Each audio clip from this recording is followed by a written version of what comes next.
Medewe call Asante Mantibo Francis Otibuate na call Asante North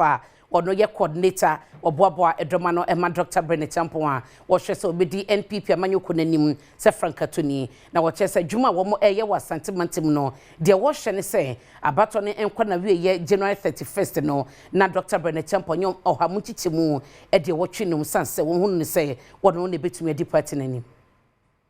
Musini ya ono ewo Asante North Francis Otibuate ne Adom Kasee twetwen komono de atodwa se NPP amanyoko na bato a eba bekoso obeyi Frankatufo no Dr. Bryan Acheampong ene nipa bia ogidi se wono de enimu oduro na waka nipa bomu a se NPP amanyoko ne to abama no a waka amanyoko ne mpanimfo abom na amomagina brane se ne be mbetumi agitumi afri ndi se amanyoko ne nsem sande tudwa se Dr. Bryan Acheampong eyi a so opena hunu a omre kora enu ti amanyoko ne to abama no a omuntunguye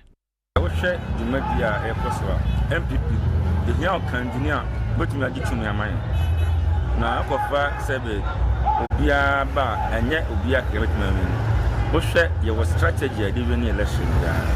na oshe battle by 2024 no the strategy na efeliye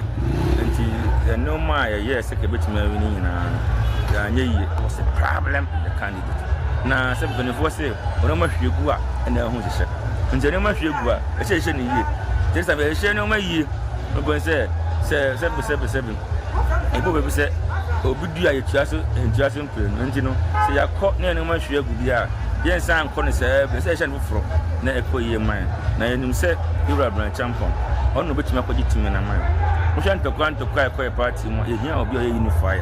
wetimi aka party ni nyina bom na Bryan Acheampong he stand for unity. In fact, you be no, now you're about 80%. I'm not lying.